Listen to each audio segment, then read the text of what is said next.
Masih bersama saya Syifa Aulia dalam Berita Kaltim hari ini. Kembali kami sampaikan 3 berita utama Kaltim hari ini.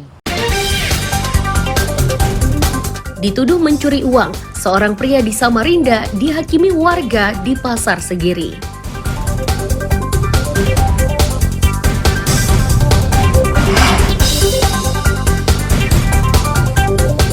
Bangunan di Sungai Pinang, Samarinda yang biasa digunakan berjualan bakso dibongkar paksa oleh Satpol PP dan PUPR.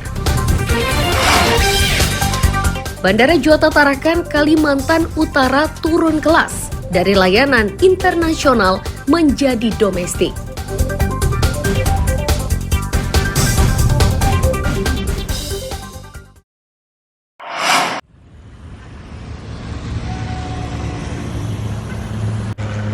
Bandara Juanda Tarakan, Kalimantan Utara turun kelas. Bandara yang sebelumnya melayani penerbangan internasional itu kini hanya melayani domestik. Penurunan status ini berdasarkan keputusan Kementerian Perhubungan.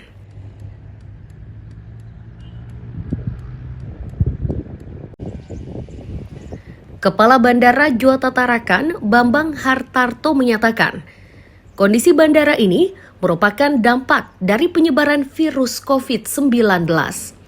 Penerbangan dari dan ke Tarakan yang biasa melayani ke Tawa Malaysia itu telah dihentikan sejak wabah tersebut menyebar. Itu dan lebih ramai. Artinya ketika sesuatu dimulai dengan niat yang baik dan untuk kepentingan yang panjang, aturan dan regulasi tetap kita kedepankan dengan wabah COVID-19 itu kan akhirnya tidak ada penerbangan ya, berdampak lah ya. Artinya terdampak dengan COVID itu tidak ada penerbangan sampai dengan terkait dengan pencegahan penyebaran virus COVID-19 itu bisa terkendali karena dari itu banyak pintu-pintu yang masuk yang mungkin Puyo yang mengendalikan itu agak kerepotan dengan mengendalikan iya itu awalnya kan dari situ ya. Oke.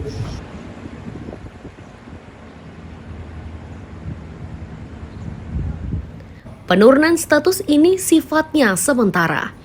Penerbangan internasional masih mungkin dibuka jika rute Tarakan Tawau kembali aktif.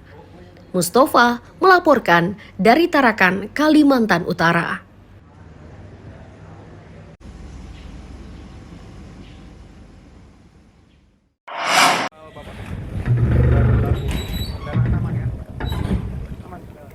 Menggunakan angkutan laut, rombongan Duta Besar Denmark menyambangi kawasan ibu kota negara Nusantara di Sepaku Penajam Pasir Utara.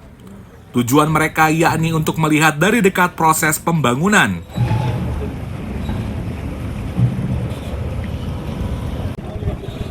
Pejabat Gubernur Akmal Malik yakin kehadiran Duta Besar Denmark ini akan mampu menjadi penyambung lidah.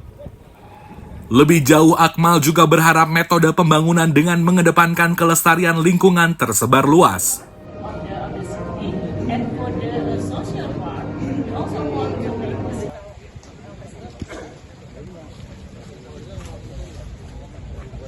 Deputi yang hadir di sana mewakili dan sudah dijelaskan ya, kepada Dubes Denmark, dan tentunya Dubes Denmark akan menjadi membantu kita menginfokan minimal di lingkungan dunia yang ada di Eropa bahwasanya Indonesia tengah membangun ibu kota Nusantara, kebijakan yang bagus.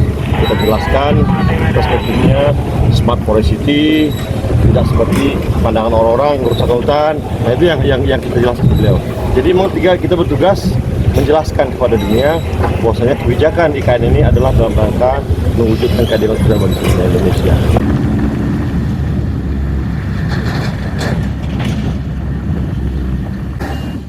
Saat ini pembangunan kawasan ibu kota negara Nusantara masih berlangsung. Bangunan ini ditargetkan sudah bisa dimanfaatkan dalam acara peringatan HUT kemerdekaan ke-79 RI seperti yang diinginkan Presiden. Amir Hamzah dan Riani Mantini melaporkan dari Sepaku Penajam Pasir Utara.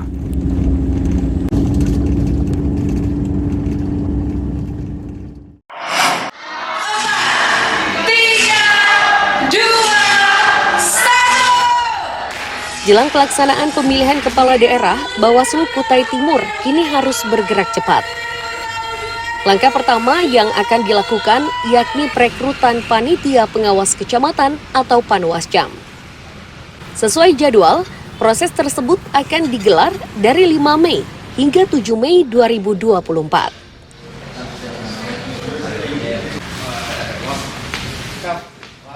Ketua Bawaslu Aswadi menyebut, total tenaga yang dibutuhkan sebanyak 54 orang dan akan disebar di 18 kecamatan. Saat ini, sudah 29 orang yang masuk data. Mereka ini berasal dari Panwascam yang sebelumnya bertugas di Pemilu Serentak 2024. Sebelum dinyatakan lolos, ke-29 calon Bawaslu ini terlebih dahulu harus melalui evaluasi kelengkapan administrasi. Sedangkan pelantikannya digelar serentak 25 Mei 2024.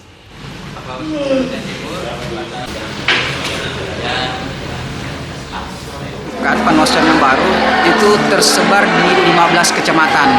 Ada yang membutuhkan 1, ada yang 2, ada yang memang kosong sama sekali. Misal calon tentunya di Kaubun itu tidak ada pendaftar, kemudian di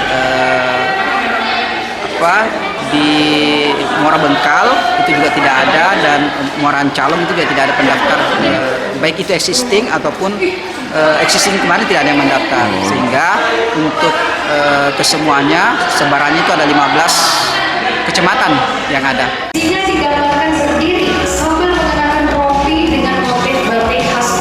Bawaslu berharap partisipasi masyarakat menjadi bagian dari pengawas pemilu meningkat.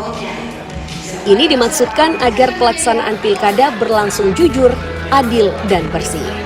Amir Hamzah dan tim liputan melaporkan dari Kutai Timur.